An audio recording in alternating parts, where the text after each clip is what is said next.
Yes, here we are. Thank you, DJ Dr. Schizo, Josh B, for the introduction song.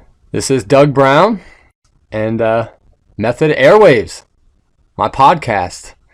Here I am, episode 1, titled Solo.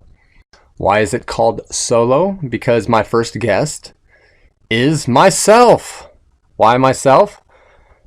Because a lot of you might not know who I am, or if you do know who I am, you might not know my whole story. My motivation in doing this is because there's more reasons to do it than not to. And to reach people, to inspire people, to make a difference. And I've embraced being a mentor. From day one of getting into the whole skateboard arena, that's kind of what my motivation has been. It's been almost 18 years now that I've been doing this as a full-time job. I thought it would last maybe a year or two tops, but here I am. None of this happened overnight. I've got my credits, done the Dew Tour, Gravity Games, Fuel TV, Vans Warped Tour. I'm currently in an exhibit at the Ohio History Museum called Champion of Sports, which is cool. One of my pro model skateboards is in a showcase, illuminated. Behind it is a flat screen. Shows an interview I did about a year ago. And 17 pro models out now. And my sponsors. I've had an interesting life so far. I've been on the planet for a considerable amount of time. I was born in 1973. If you do the math, I'm getting up there, I guess, but I'm still skating. I feel like I'm 16 most days skateboarding. No shortage of energy, and I stay in shape. I try to eat well. But enough about that. Let's go on a time machine. Like I said, born in 1973 in Columbus, Ohio. My parents, my father, Charlie Brown, like the cartoon, even looks like the cartoon character. He was a baby doctor. The doctor that delivered me was late. It was a rainy, stormy night, apparently. I believe at 3 in the morning or so. So the doctor was late, so my dad did assist in my birth. How many people can say that sentence? So I was put onto this planet. Here I am. I have an older brother. And he also became a doctor. My mother was a nurse. And then there was just me. Kind of the family black sheep, the outcast. We'll get into that in a little bit. So my roots, my parents, born in the town of Mount Gilead, Ohio, kind of down by Columbus. They were high school sweethearts. They've known each other their whole entire lives. In grade school, even in my mom's journal, she expresses that she has a crush on a Charlie Brown. I think she called him Chucky in the journal. And reading that, wow, how surreal that in time they would eventually get married and do that whole thing. And I'm very fortunate to call them my parents for a number of reasons. My mom in particular, wow, she was such a community member. She did so much.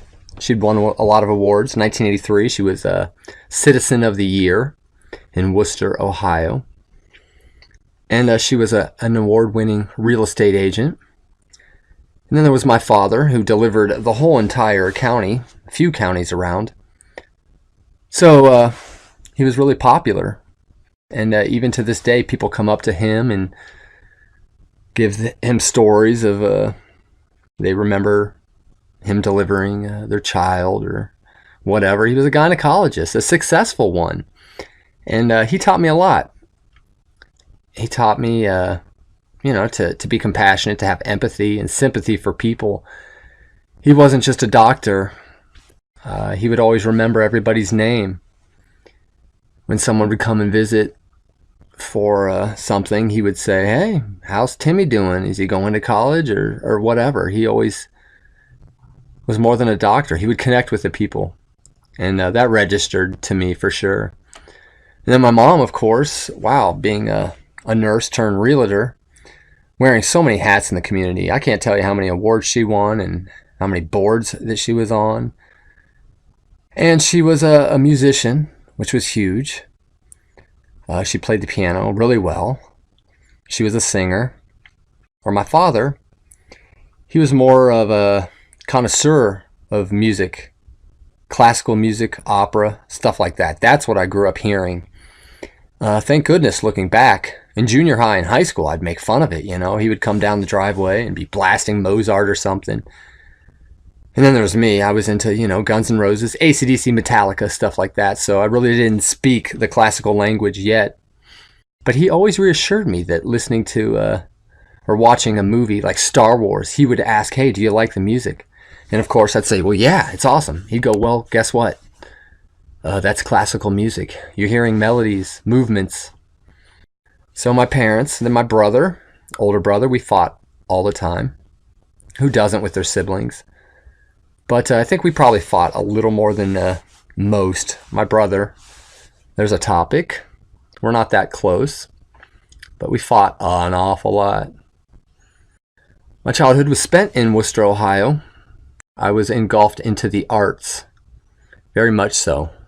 I used to watch the TV show Fame.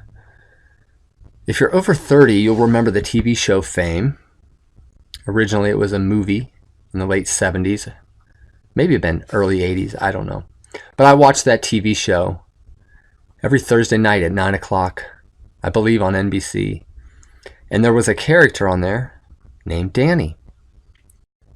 And wow, he was cool. He was this actor guy, and he was a mentor. He was somebody that I could relate to, and I thought he was cool.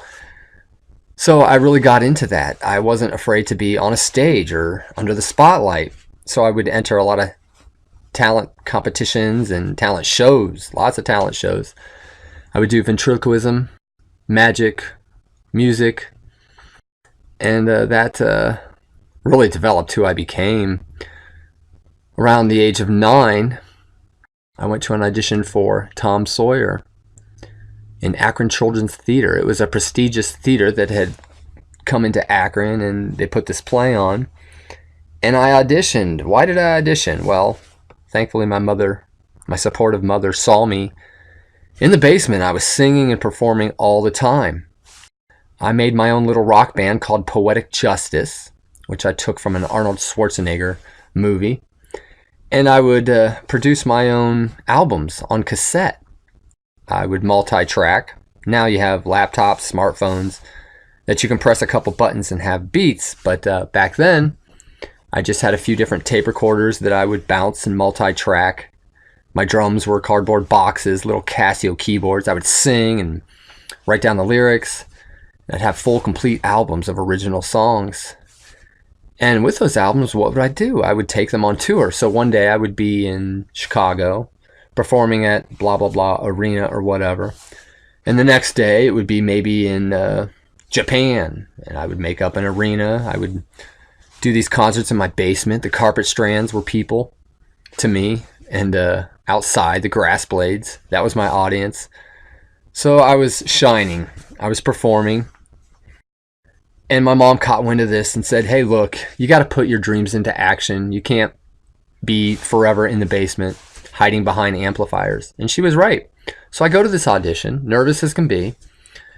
And the director, Francine Leroy, has me sing. I sing a song. I went into my creative mind pretending I was doing one of my concerts. Had a lot of courage, self-belief. And after the auditions, she came up to me and she handed me this big black script. I'll never forget it. It was leather and it had on gold, on the top in gold, it said Tom Sawyer. She handed it to me and said, "Hey, you have the lead role of Tom Sawyer." Here I was, 9 years old, absolutely terrified, looking through the pages. It's like 100 pages and every other line said Tom Sawyer. I was terrified. I had to memorize all these lines and all these songs. my first impression was, well, what can I do to get out of this? But luckily, I stayed with it. Thank goodness. Because I got engulfed into dramatic arts. I took dance lessons, and with that director, I did several other plays, and I really learned the stage. And I found my voice, if you will, at a young age, which was super cool because I did all the traditional sports like basketball and baseball, but this separated me from the other students. Sometimes I'd have to leave school early to go do a play or a performance somewhere. And boy, if it wasn't for that time period, I don't think I would be at all where I am today, without a doubt, because through junior high and high school, I ended up being in bands and always performing, always under that spotlight. And even the skateboard arena, I became a motivational speaker with Dare America, started talking to schools, detention centers, and it was because of that early development in theater that I landed here. So, going through grade school, cool. I didn't like school. I'd be lying if I said I was an ideal student. By no means was I ideal. I wasn't doing well. I was barely making it through each grade because I was into doing these little albums and performing, and I just wanted to stay in that world. Entering junior high was probably the hardest time in my life. It is for most teens because you're finding yourself, you're going through changes that you can't control. Your body's changing. You become somewhat of a victim to everybody. You think, oh, the teachers are telling you to get your homework done. Your parents are saying clean your room. You think everybody's out to get you. So I would rebel like most teens, wear all black. I had a big dagger in my ear. I let my hair grow long, and I was lashing out, if you will. But luckily, I never got into drugs or alcohol. I was always straight edge pretty much and clean. Thank goodness, because if I would have gone down that path early, it would have taken me down a dark alley. But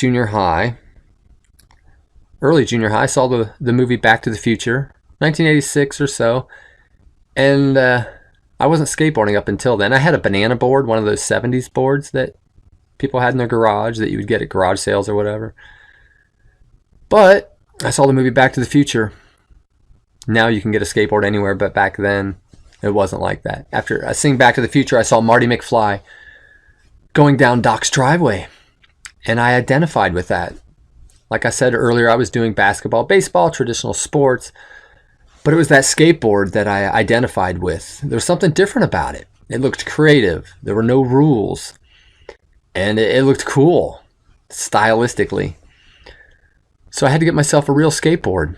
And what did I do? My friend Brian McManus, his older brother, had a real board. It was a Volterra. It's called Night Stalker. No, it was a Nash Night Stalker. Marty McFly's board was a Volterra. So anyhow, I bought this board off Brian's older brother for about $50 or so. Later I found out he kind of ripped me off, but my little dollar bills, it was worth every penny. Because I fell in love with skateboarding right away. It didn't take me long. I loved the freedom. And I was attracted, honestly, to just being able to motivate and move the board kind of without pushing. Just to be able to turn, to be able to do a 360 rotation was a huge deal early on. Today you see all these YouTube videos and everything's extreme and crazy. But back then it was just to be able to go from A to B, go down a hill. And so I developed that. That was before I could ollie or ride ramps or anything. So I skateboarded. And I also discovered the guitar during this time period. Another tool to make me happy or to give me fulfillment. I used to call those my anti-drugs. I still call them my anti-drugs. Things that you need to find if you're down or depressed to go to that are positive, creative outlets instead of smashing holes in the wall or getting in fights or surrounding yourself with negative people. I had these tools. The guitar was awesome. Brad Shreve was my guitar teacher at Larry's Music Center. Now I should say that my parents said in order to take guitar lessons, I had to take an instrument. And I chose trombone. I had no choice. I saw the movie, what was it, Music Man, when I was a kid. 76 trombones in the March Parade. That movie.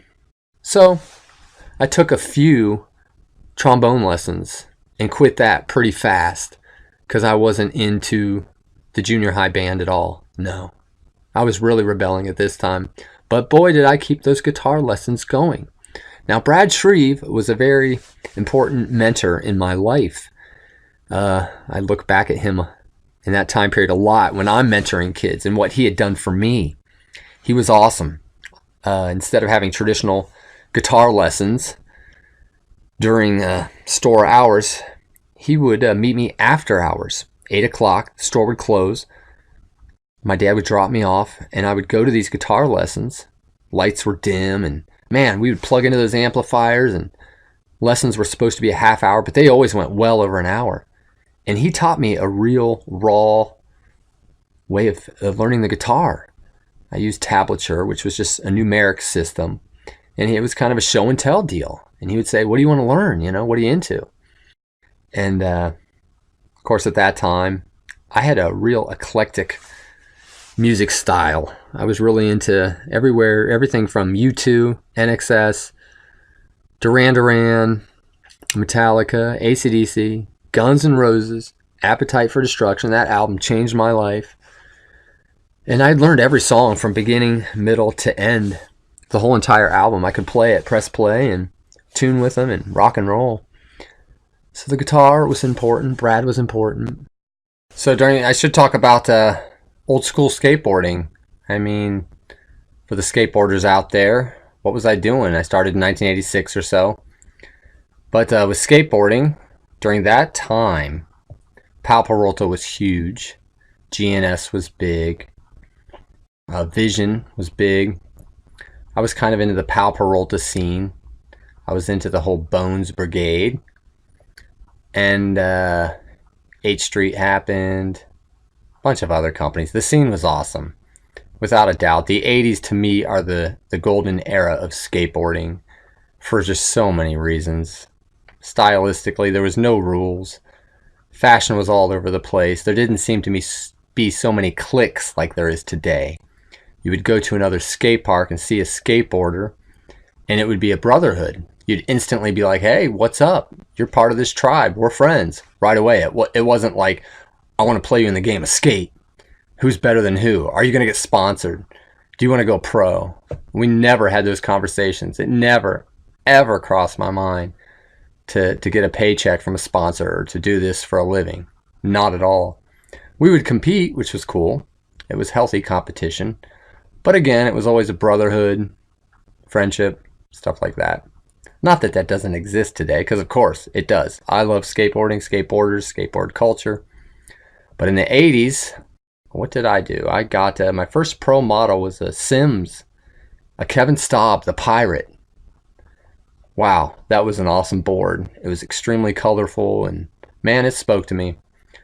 So we built a bunch of launch ramps, ghetto rails out of PVC piping. I had a ramp that was so rigged that it was in the front of my house. It had particle board, duct tape, metal signs. It was huge. It was maybe like 4 feet high. It was so ghetto looking that one day I came home from school, got off the bus, walked down the street, and the ramp was gone. Where was the ramp? Where did it go? Well, to find out that the garbage people took it and threw it away. Yes, one man's junk is another man's treasure, and that treasure had disappeared. Funny little story. So I was skateboarding all the time with my crew. Casey lived a few houses down from me. We were probably the most close out of my group of friends because he had lost his father at an early age, and coming up in my life story, I would lose my mom. So we really bonded over that. And we had a lot in common. We dressed the same. We liked the same stuff. We were into all kind of mischief. And my other friends, Buddy and Mark and Mike. That was my skate clan. And we would literally sleep, eat, drink, live, skateboarding 24/7. Whether it was watching skate videos or going down the street, we lived right by a college campus, which was our skate park, without a doubt. So many stories of being chased in golf carts by the campus security. That was fun. Those were good times. I was a little rebel. And even when it would snow, we would ollie the ice blocks. And today, kids have their iPhones and everything else to film. But all we had was a VCR. We would take about 3 extension cords out into the street. The street I skated on and grew up in was a cul-de-sac, a circle. So there was no traffic. It was our skate park. Man, that was awesome. We could put launch ramps out in the middle of the street and in a circle, no problem. So we would do that and skate our brains out. And I was really engulfed into it. We would order everything from California. You couldn't go to, there's no local skate shops, nothing close, or skate parks at that time. So California Cheapskates, now known as CCS, we got these catalogs. They were essentially our Bible of skateboarding, other than the magazines like Thrasher and Transworld. But we would go through these pages and we would order decks or whatever, and we would have to wait 7 to 13 business days, UPS. It was like Christmas. We would wait every day for shoes or whatever. It was all coming from California. And boy, that day that box would be sitting there on the front porch, you would hear angels. It was like, yeah, Christmas morning. So my first board was that Sims, the pirate, and skated it like crazy. And my boards ended up being like Frankenstein boards. I didn't have a lot of money, so you would have like mixtures of parts and stuff. And I was a little entrepreneur, I can't lie. I had to get money to buy any skate stuff. My parents weren't dishing out money to me at all. So I started what I called the skate shack in my basement. What a fun, cool operation. It looked like a legit skate shop too. I had paneling up and screws that would hang all the boards and pads and stickers. Boy, it might sound funny, but I made a killing on stickers. And I would mail cash to skate shops in other towns, $1 a sticker. I'd order like 20 stickers, let's say. They would come back. I'd charge $2 for these stickers to other people. And I made a killing doing that. And I would deliver in boxes all the stuff people would buy. And there was a company called Dr. Bone Savers, DBS. And I would call them up. I didn't say my age. I didn't say anything. They just assumed I was a legit skate shop. Here's the skate shack. This is Doug. I'd like to order 5 pairs of knee pads, a couple elbow pads. And they would send me store displays. And I would get the stuff wholesale. And it would show up at the door. And my parents were looking at me like, wow, what is going on here? So I made a bunch of money doing that. That really set me up for life with being independent and solo. And an entrepreneur. It really did set my job life up. Because in high school, of course, my parents said, get a job. It's time. Get a real job. And there were what? We had Pizza Hut open, Taco Bell. Those were all options. I think Arby's was where I was going to work because my brother worked there. But not me. I decided to make my skate shop legit. I was now 16 years old. Now you have to be 18 to get your vendor's license, but back then you could pull it off at 16. So, being brave, having courage, similar to when I was young and 9 years old, doing Tom Sawyer auditions and getting into the arts and theater,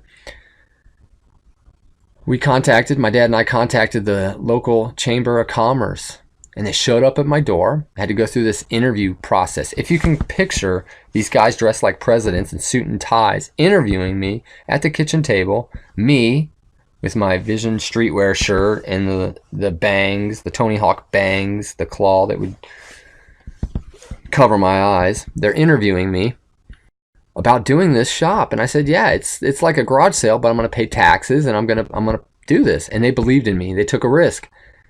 And I got a small little loan to get it started, which I paid back within a week. I was making a couple $100 a day. My dad had a friend that had a medical supply store, and he only charged me $50 to rent this square unit. And the skate shack I made legit. Got in the newspaper, and I was reaching an audience, and it was somewhat of a dream. I wanted to be the skate shop owner, kind of the surf lifestyle, not a lot of rules, could wear whatever you wanted to work, make a decent living, and I did that full on. But the opening day of my skate shop, April 9th, 1990, this is leading up to a very hard topic of my life to talk about, which is my mother, my mom, Rebecca Brown, known as Becky Brown. We were really close. You tend to hurt the ones you're closest to, and we fought all the time. Why did we fight? Because we were so alike and we were so close. She was the musician. She was the entertainer. I could relate to her. My dad, he was all into sports, and to me, I looked at him as the serious guy, didn't laugh or cry a lot, not a lot of emotion. Whereas my mom, man, she was awesome. But at the time, of course, we fought, and I said a lot of stuff I shouldn't have said. I had a voice. I said things I regret deeply now. Of course, looking back, saying all those negative things to my mom in disguise were me hugging her, telling her I loved her. I just didn't know how to do it at that time, and teens don't. I can't blame myself fully, because teens going through that time, you think your parents are going to be there forever. They're like a rock. It's a relationship you don't think will ever end. But my mom was battling cancer. She had it when I was in grade school, in 4th grade. And that was a tough time. It was confusing to me. But the cancer went away in 4th grade. So we thought, okay, cool. Life goes on as normal. But by the time I was 16, that cancer had come back with a vengeance. And she got really sick to the point where she couldn't speak. She couldn't walk. She was in a wheelchair. So that was really hard to see her. She'd lose her hair, and she looked bad. However, she taught me a lot. She taught me that you can't let something negative define you. And she didn't let her cancer define her. People didn't know she had it. At this time, she was an award-winning real estate agent. She was hustling. I mean, even when she was doing chemotherapy visits, she was negotiating deals with selling houses. And she had a wig that people didn't know was a wig. People would tell her that they loved her haircut. Where'd you get your haircut? They didn't know that she went to her hairstylist and got this wig, and the lady would cut her hair to match her hair that she had before. So she was strong up until the very end. And in my timeline here, April 9th, 1990, opening day of my skate shop. I'll never forget it. It was a good day and a bad day. The good part was I made a lot of money, this and that. The bad part, the horrible part, the awful part, my whole entire family was at my house. I get home from the skate shop on my bike. I see my brother in front of the house shooting hoops, playing basketball. And he turned around when I showed up. He wasn't angry. He wasn't mad. He wasn't upset. He wasn't sad. But I could tell the look in his eyes that sure enough, my mom had passed away. Wow. What a bombshell out of nowhere like that. I mean, I knew it was coming, but it was so progressive, and I didn't know. It was in a blur. I was so self-absorbed as a teenager. I was into my girlfriend at the time, my guitar, my skateboard, and the skateboard shop. I didn't know. So here I am with this information. And I always tell people when I speak that life is about choices.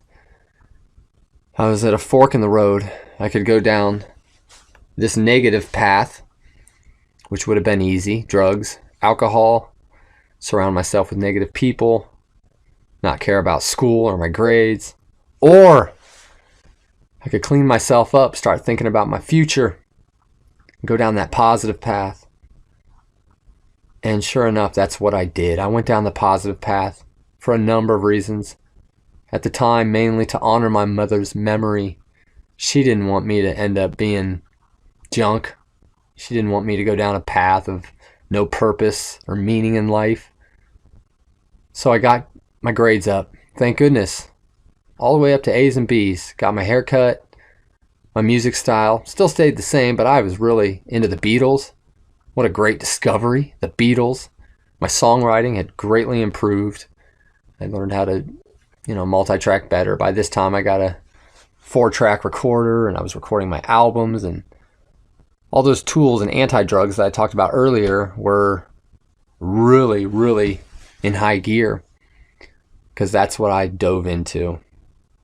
And my father, to his credit, taught me a lot about moving on and being strong. Because even the day after my mom died, the next day after, my brother and I went to school. People looked at us like we were crazy. But my mom wouldn't have wanted us to take a month off and to sulk. And no, she would want us to be productive and move forward and have strength. And that's what we did. We all went into autopilot. It wasn't easy. It was kind of a blur looking back, but I made a good choice. I started making really good choices, graduating high school, and I don't know how I made it through my teen years. I mean, it was tough. Not to play a fiddle. I mean, come on, it could have been a lot worse. I was extremely lucky to have my parents. But I was sent away a lot. Something I should talk about for a second. I mean, boot camps, detention centers. That's when I really got fiercely independent, when my parents started doing that. I could have been a lot worse. I wasn't into drugs and I wasn't coming home drunk. I was sneaking out of the house a lot, doing the pretty traditional things like that. But the first time they sent me away was a detention center. It was more like a hospital for troubled teens. They told me, hey, you want to go visit this psychologist, this shrink? You can get the day off of school. And so I said, well, sure, why not? And I did that. And I go to this therapist. I tell her all my problems. I just tell her everything. And she leaves the room, talks to my parents. My parents, and they come back, and all of us are in this room together, and they tell me that I have to stay there. I'm going to be locked up. And wow, I was stunned. My face just went pale. And a quick story that's kind of funny. They wanted to talk to my parents alone again. So they did. I'm sitting out in this lobby, and I thought, wow, I'm going to be locked up for a while. So what am I going to do? I took off downtown Cleveland, and I was in an orange polo shirt, khaki pants, and I was walking and running around downtown Cleveland by myself, a young little teenager. And it started to get dark. And as I made my way back, because I wasn't going to be homeless, I made my way back to this detention center / hospital / whatever. I saw my dad standing at the door. He was looking for me. And it's one of the first times in my life that other than my mom's funeral, that I saw my dad cry. And he was just saying, Doug, we don't know what to do. We feel helpless. So, I gave in, walked into this building, and the door shut, and I was locked up. Literally, this was like pretty hardcore. They would check on you every half hour or hour at night, flashlights, and it was a heavy time of my life, but also a turning point, because it taught me, you know what, Doug? You got to be fiercely independent. You can't rely on other people. You have to really go inward to make the change in life, to do something productive. And it just made me turbo boost my independence at a young age. I was ready. I was thinking, man, I got to get out of school. I got to make money, have a job. And so going through that was heavy. Eventually I got out and life went on, and wow, it's exhausting to think about that time period of my life. So my mom passes away. I graduate high school. Thank goodness, because I knew I didn't want to do another year. And I had my rock band at the time. Been in a couple bands. I know I'm all over the place here. I hope you're keeping up with me. My first band was Volcava. No. The Attitude, 1987. I discovered that band when I was in, it was the marching band, that trombone time that I talked about. I was doing stage band, and they asked me to play guitar, so I'm playing guitar. This was 7th grade. And couple of the guys that were in 8th grade overheard my guitar playing and were impressed. And one individual in particular named Josh Neptune, who at the time was like the coolest kid in school. He just kind of was. And he said, hey man, he was a drummer. You want to join our band? It was all the popular kids. I said, sure, why not? So I joined that band. That was awesome. We'd won the talent show, won $50, called The Attitude, which was completely fitting. So that was my first time being in a band. And then a few years after that, around my mom's death, I was in the band called Valkava. Ooh, I got to tell a quick story about band in junior high. I was kicked out of band in junior high, marching band. Why? Because I was a rebel. One morning in particular, I put balloons in the tubas before practice. And when practice started, the balloons floated over everybody. Funny at the time, but looking back, poor Mr. Bartelheim, he said, Doug, we got to ask you to leave the band. I was happy to, because I had my guitar and my skateboard, especially my guitar, and that was my music. I was in the band. So let's go back. Mom passes away. I'm in the band called Valkava. Jeff Welty, a couple guys were older than me. I ended up being in a choir all through high school because my parents said you have to do something musical, either band or choir. I figured I can sing or lip sync, so I joined choir. I got B's all through choir, freshman to senior year. But the guy who sat next to me, Jeff Welty, was talking about playing a Beatles song on guitar, and he couldn't figure it out. He was talking to some girl, and I jumped in that conversation and said, well, I know how to play that. And him and I struck up a friendship, and the band Valkava happened. I think we were called Helter Skelter before then, which wasn't the most original name. We had played a bunch of roller rinks, a chicken coop, a Halloween party. But wow, what a fun band to be in. Jeff was the singer. He was a mix between Bono and Prince. And I was the guitar player. We were crazy. We were heavy metal, but we would play Beatles songs. And we would metalize everything, whether it was Prince, anything would be metal. I was really into heavy metal at that time. I'd even wear blonde wigs, long wigs, and during our gigs. And that was a fun period of time. But graduated high school. What am I going to do after high school? Did I have a plan? Was I going to go to college? No, I had no plan. Zero. Probably should have, looking back, indeed. But at the time, it was like independence, man. The skate shop had closed because skateboarding had completely died. The early 90s, man, skateboarding, all the shops. Couldn't find a skate park. Rollerblading became big. So skateboarding, it wasn't cool. I remember being at a Pizza Hut. I'll never forget this. And some guys were like, hey, Doug, you still skateboard? I'm like, well, yeah. When I said skate or die, I actually meant it. I kept skating because it was fun. It kept me in shape. It was my anti-drug. I loved it. And he was like, oh, okay. And under his breath, him and his friends, they were all laughing, making fun of the fact that I still skateboarded. Well, I still skateboard now. How many years later? And I guess I got the last laugh in that story. So, graduating high school, I had my tools. I had my guitar, my skateboard.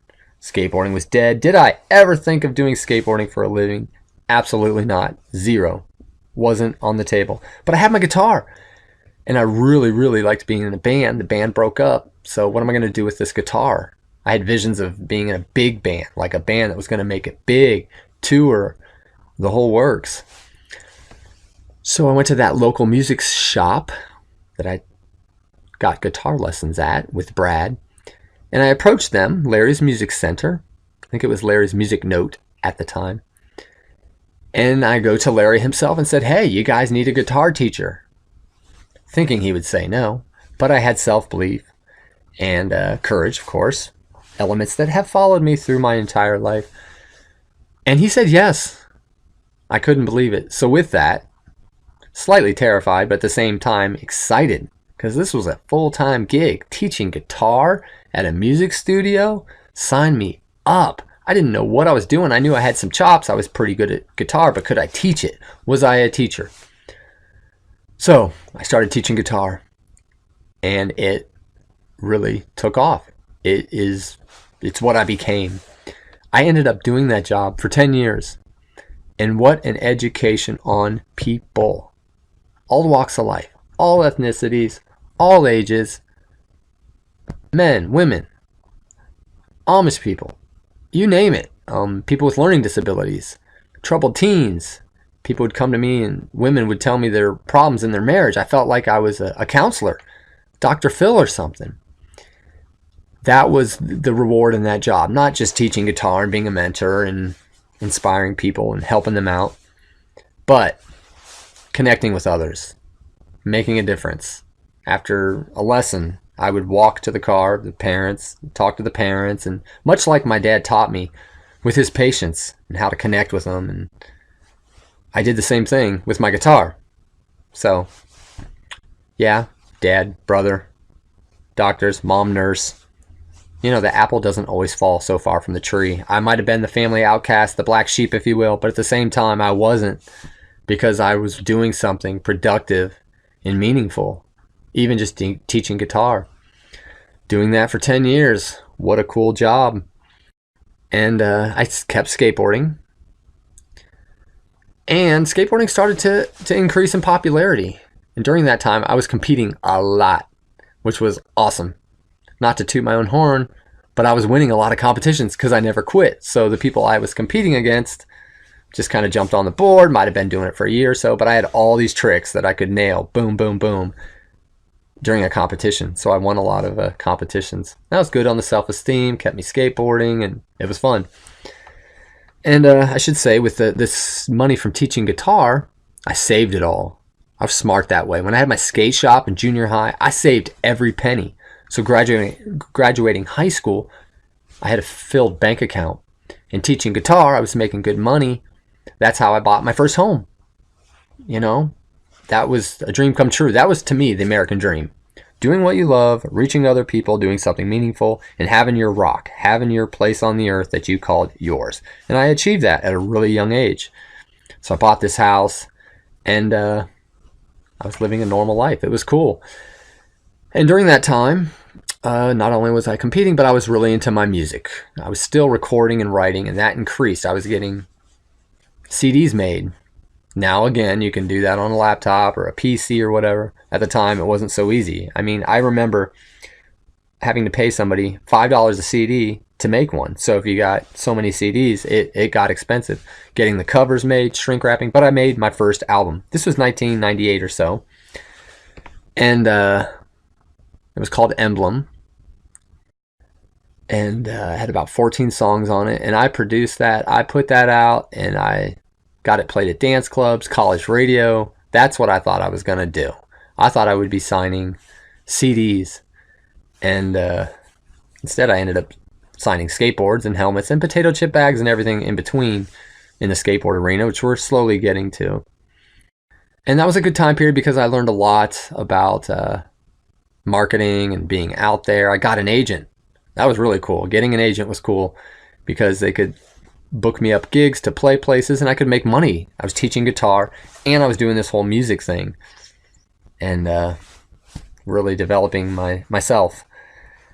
I also learned about rejection, which is good. You have to learn that in life, for sure. I mean, I got in a magazine one time, and the guy was going on how talented I was and how wonderful I was and this and that, but then he would end it with the album being garbage or whatever. And so I learned about haters early on. I'd have my fan base, people that were all about it, really liked it, and then the people that just thought it was the worst thing in the world. And it taught me that when you're in the spotlight, under the spotlight, and you're out there, you're going to get judged hardcore. And that's okay. It's all part of it. You have to outweigh everything. The positive completely outweighs the negative. And you have to stay focused and believe in yourself. Have that courage, self-belief, and move forward. That's what's important, to do you, if you will. So the music days were cool. Teaching guitar for 10 full years. But towards the end of my teaching, it was 2002. The Gravity Games were coming to Cleveland, Ohio. And it's kind of like the X Games. It was an organized event a competition for skateboarders, pro skateboarders. And I wanted to go. I'll never forget hearing the radio ad on the radio. It was in the parking lot of Best Buy in my hometown. The Gravity Games coming to Cleveland, blah, blah, blah. And so I took the week off work to go up and watch this event. And what happened? Wow. The pros were warming up on this big ramp like you see on TV. And I saw them warming up, and I'm so proactive, I couldn't just sit there. I thought, you know what? I want to ride that ramp. How cool would that be? Why not?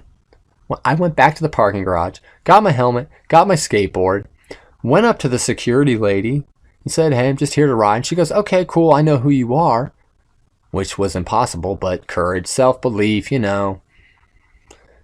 And she let me go. I'm on top of this ramp, nervous as can be, thinking, what am I getting myself into? The other pros are looking at me like, who is this guy? Whatever.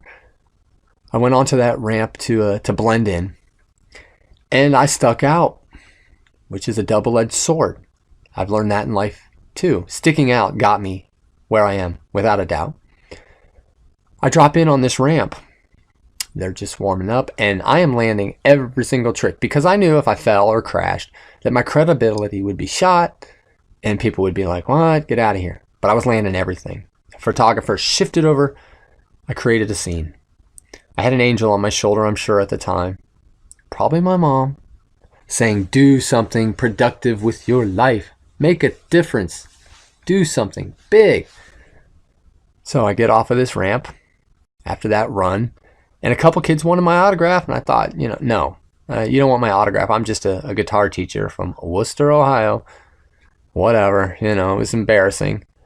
But the great discovery that happened, a couple came up to me. They were a ramp sponsor for the Gravity Games. They had a booth set up right by those ramps. And they said, hey, what's your deal? Are you here? Man, yeah, I liked your style. We would like you to represent our company and do demonstrations at the Gravity Games here for the rest of the week. And I'm like, are you serious? Oh, okay. Well, they were going to pay me, get me a hotel. I thought, what do I have to lose? Why not? It's money. It's fun. So that's what I did the remaining days of the Gravity Games. Literally from 10 in the morning till 8 p.m. every day, I was skateboarding. The only breaks I took were to go to the bathroom and eat. That's it. But what an education on the whole skateboarding thing and the skateboard pro arena. I had a glimpse of what was going on. I met a lot of other pros. I got picked up by Slim Jim that week. I got on TV. All this cool stuff happened. And working with that company was key because after that week, I go home, going back to teaching guitar. The phone starts ringing. And this company wants to send me out on tour. They want me to send me to everywhere, to openings of skate shops and skate parks, and represent their ramps. They're going to pay me. I thought, wow, what do I have to lose? Okay, why not?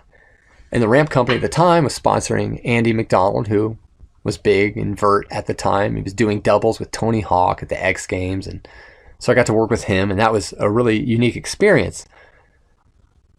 Still not really a pro skater. I wasn't, that was not my title by any means. Yoka Her Skateboards out of Los Angeles, California approached me and gave me my first pro model. I mean, everything happened slow but not. All these sponsors started happening, especially when I was out in San Diego, the mecca of skateboarding.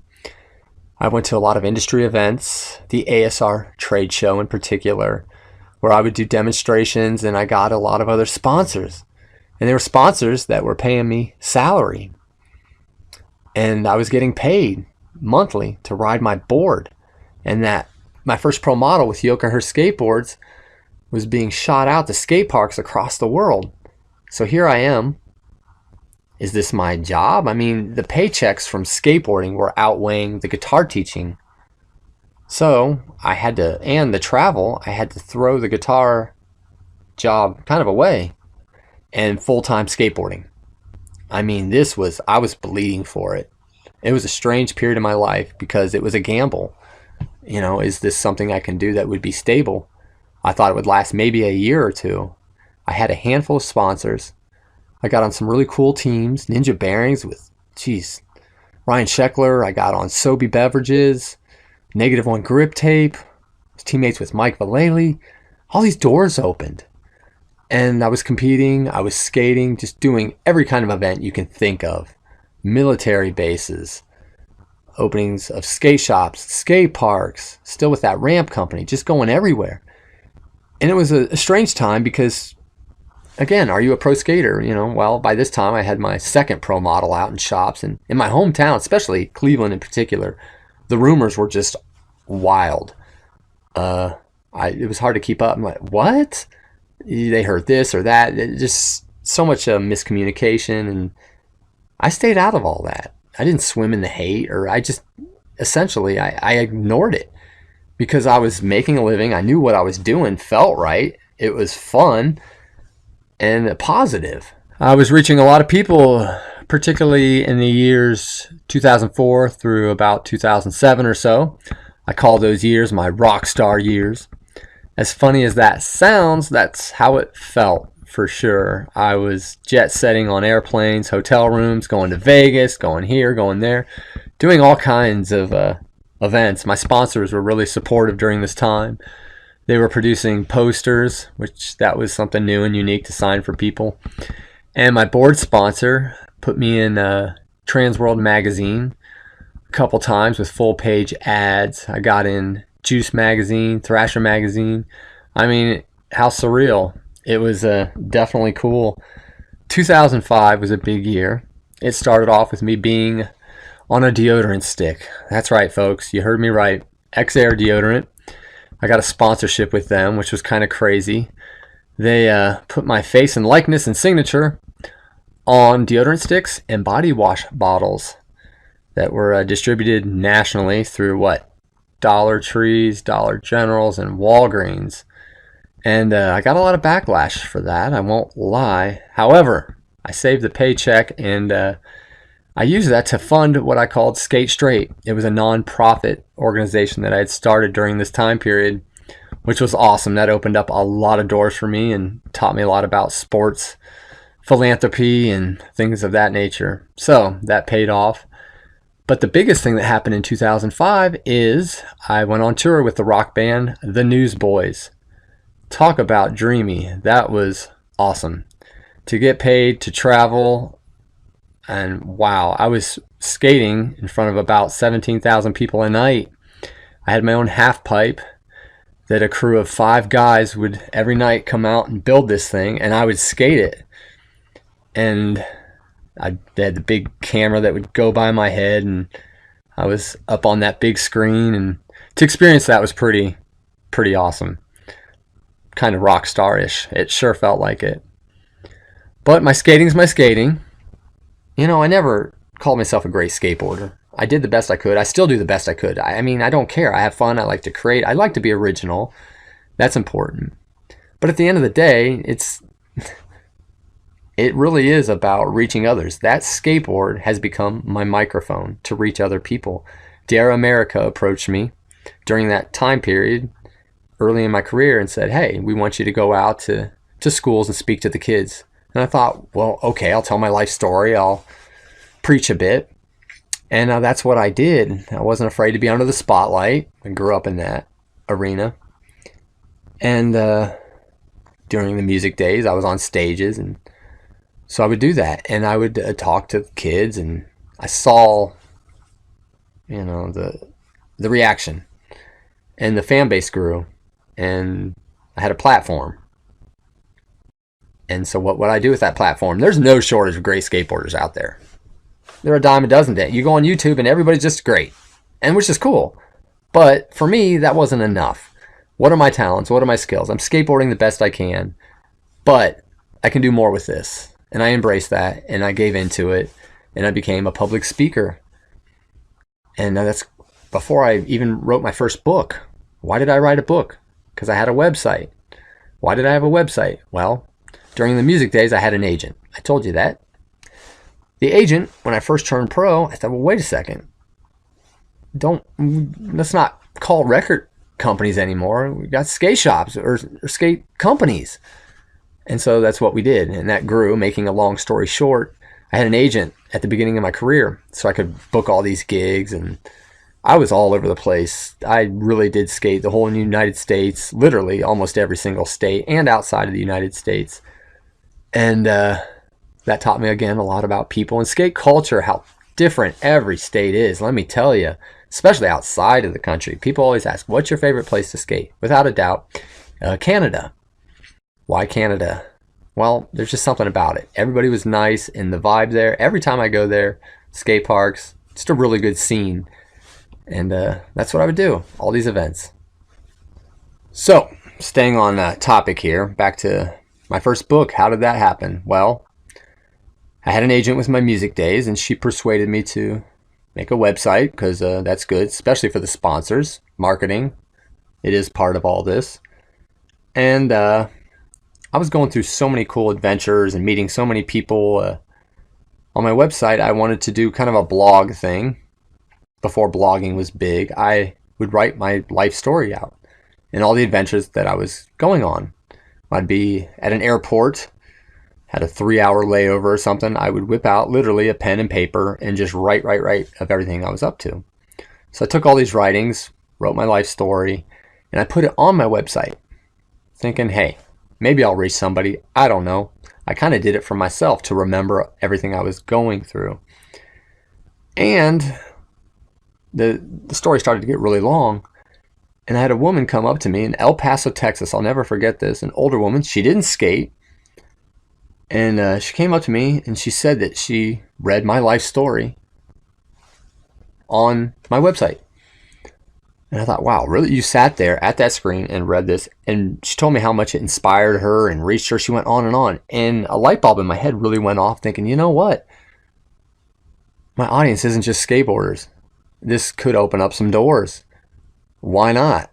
You know, maybe I could. I was reading Michael J. Fox's book at the time called Lucky Man. And that really inspired me. I mean, that was a cool book. His life story, all these personal details, and I could relate to it. It was pulling at my heartstrings. If I could do that to somebody else, how cool is that? And so that's kind of what I did. No, that is what I did. I finished that, and I tightened up my manuscript on that website, and I printed it out. And my agent and I, we contacted a lot of publishers. That's a strange world, publishing. It's a messy world. And of course, got rejected a lot. But we did get companies that were interested. Most of them were like, this was before self-publishing and everything was big. They wanted like $10,000 to produce it and to distribute it. And I was not interested in paying a dime to do this. So luckily we landed on a publisher out of Oklahoma that was willing to finance the whole thing. It's like getting a record deal. So I thought, okay, let's do it. They liked the book. They assigned me an editor. And I went through this huge process. I thought the book was done. And I didn't think it would take this long to actually get it to market, to have it in people's hands. It was a long time. The editor read the book, liked it, but said, you got to add this, you got to add that, this, that. And working with the layout design and the person who made the cover. And my very first book was tough because it took a long time. I mean, geez, maybe a year and a half, maybe more, until the book actually showed up on my doorstep. And I signed this deal with this company. It was really cool how it all happened, but it didn't happen overnight. The contract looked like a Bible. It was this huge thing, and there I was. After trying to be patient, my book was in shops, stores like Barnes and Nobles. It was pretty cool and big, and that opened up so many doors, because not only was it becoming this motivational speaker, had the whole pro skater title at this point. Now I was like, do I call myself an author? Is this another thing to add to my list? And being an author now gave me the opportunity to reach so many more people, which was cool. I mean, all the emails, the stories. One mother in particular that came up to me at an event said her son, 13 or 14, was being bullied quite heavily because he was short for his age and he was having all these kind of issues. But he read my book, and from that, he did a 180, and he completely changed. And the fact that I had a part in that from my words is just awesome. I mean, that's what it's all about right there. Like the skateboarding and the motivational speaking thing, I never called myself these titles in the beginning. It wasn't until it felt like it was earned and I put my time in and bled for it. And being the author, that happened too. Where, wow, here I am. I'm doing a book signing at a bookstore, a legit bookstore. I guess I'm an author. And I like to write anyhow. In grade school and junior high, I would do compositions. And not that I'm a great writer. You know, calm as it. Thank goodness for editors. That first book ended up, I had like 5 different editors that would sequence things, put things together. And it wasn't easy because each person would have a different take or catch a mistake. Or I would never want to be an editor. I don't have the patience. You know, I like to read, especially biographies, but not my own stuff. I can write all day long. So the first book happened. And over time, I wrote another book. And I'm up to 7 books now, which is crazy. 3 kids books, a self-help book, 2 biographies, and here I am. Rock and roll. I mean, my credits are stacked. What am I doing with my life now? I'm living it to the fullest. It's not always easy. I mean, I'm telling you my story here over this period of time, but there's so much more to it. A lot more to it. Nothing happens overnight. And I tell people, especially listeners here, that if you have a dream, no matter what it is, don't let anybody take that dream away from you, no matter what it is. There's going to be times in life where people say, you can't do this, you can't do that. No. Hold on to your dream. You'll have speed bumps. You'll have roadblocks. You'll have haters. You have people that try to bring you down and start rumors, and it's not cool. Keep moving. Have that self-belief. Have that courage. Move forward. And with patience, you'll be surprised, you know, where you'll land. Especially if you have optimism, hope, stay positive, have empathy, sympathy for others. Try, no matter what your dream is, to make a difference. I'm hoping with your dream that it's not, I want to be rich or famous, those type of things. You want things that are like, you want to make a difference. You want to do something productive. Reminds me of my dentist. I always tell this story because who wants to go to the dentist? But I had this dentist that for some reason, every time I went there, you know, the fact that he was drilling my teeth or whatever was secondary. He would ask me about my life and he would tell funny stories, and he was more than a dentist. And to this day, I see him a lot. In my hometown, he's retired now, but I always tell him, I said, you know, thanks for being different. Thanks for caring. Thanks for having a personality. And I'm assuming it's like what people would do with my father, with his patients. They would come up to him, and people always tell me, I run into people in my hometown, and, oh, your dad, this and that, he's so wonderful. They tell me these stories. He was more than a baby doctor. You want to be more than your dream. You want to be productive and to make a difference in people's lives. People are the heaviest components of our lives. We need each other. Communication is essential. No matter what you're doing or getting into, we do need each other. So I covered a lot of ground here. Again, there's more to this. My love life in the past, my highs, my lows. There's been times in my skateboarding career where I didn't have a dime and I was suffering, and the industry, like 2008, wasn't happening. But hills and valleys, man, in life, that's how it works. When you're in those down times, you got to think the up times are ahead. You have to have optimism. Use that word as much as possible. Optimism. I get a lot of optimism in my life when I visit hospitals. One of my sponsors is Athletes for Hope. Proud to say that I'm an all-star member. This is a great organization. They send me to hospitals and schools to visit patients and that are terminally ill, especially children. And man, I have a lot of stories. One in particular, Mike. He was a teenager and a skateboarder, and his friend was a big fan of mine, and Mike was as well. Well, Mike had a freak accident. What was it? He was on a trampoline at a late night, all night something rather for teens, and he had fell just right on an apparatus, and he was paralyzed instantly from the neck down. And I visited this kid a week after this happened. His friend talked to his dad. Mike's dad contacted my agent, contacted me. It was Akron Children's Hospital, and said, hey, will you visit this kid? He's just had something traumatic happen, and he needs some inspiration, a pick-me-up. So I, of course, dropped everything and said, well, yeah, let's do it. I'll be there tomorrow. Let's make this happen. And so I did. I went to visit this young man. I think he was 15 at the time. And I had my posters and everything, and the dad was all excited because they were surprising Mike with this visit. At the same time, I'm thinking, what on earth can I say to inspire and to lift this guy up, to make him feel better? I was nervous because you enter the room, and there he is. And he's smiling, and he's in good spirits at the time. He inspired me.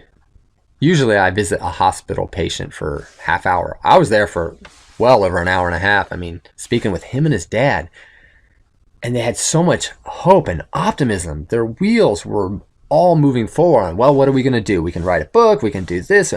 It was unbelievable. It really inspired me. And I'll never forget that visit. That one stuck out. And I still keep in touch with Mike. And he had done a lot. He graduated high school. He was the commencement speaker. And you look at his Facebook, the guy's all over the planet. He's got a little mobility in his fingers, so he's in a chair, but he is living life to the fullest. What an example of that. We all are guilty of this. You wake up and think your day is just so awful. Whether this or that happened, maybe you broke up with your boyfriend or girlfriend or whatever, something, but it could always be worse. We're alive. We got to do the best with what we have. I learned that. My mom in particular, when she was ill, my parents, and Mike's a good example. I get inspiration from all these different people, from people I read about, books, and being out there, and their stories. And here's my story. This is it. To me, I've lived it. I'm a survivor in the fact that I'm alive. And I've gone from A, B, C, and I'm still moving forward. Life is a puzzle. There's all these little pieces. This happens and we evolve into who we become. But the puzzle's never finished. We're still learning. We're always learning, no matter what age you are. It's so important. So with that, I hope all this had reached you. I covered a lot of ground. And I'll talk more. I've got a lot of guests in the future on this podcast that I'm excited about. And thanks for listening. It's been heavy on my mind. I know it might have been a little all over the place at times, but I survived it. For more information on my comings and goings, you can go to www.dougbrown.org. Method Airwaves is signing off. Until next time, thanks for listening. If you listen to this whole thing, thank you. And you'll hear from me soon. Have a good one, everybody. Stay positive. We'll see you later.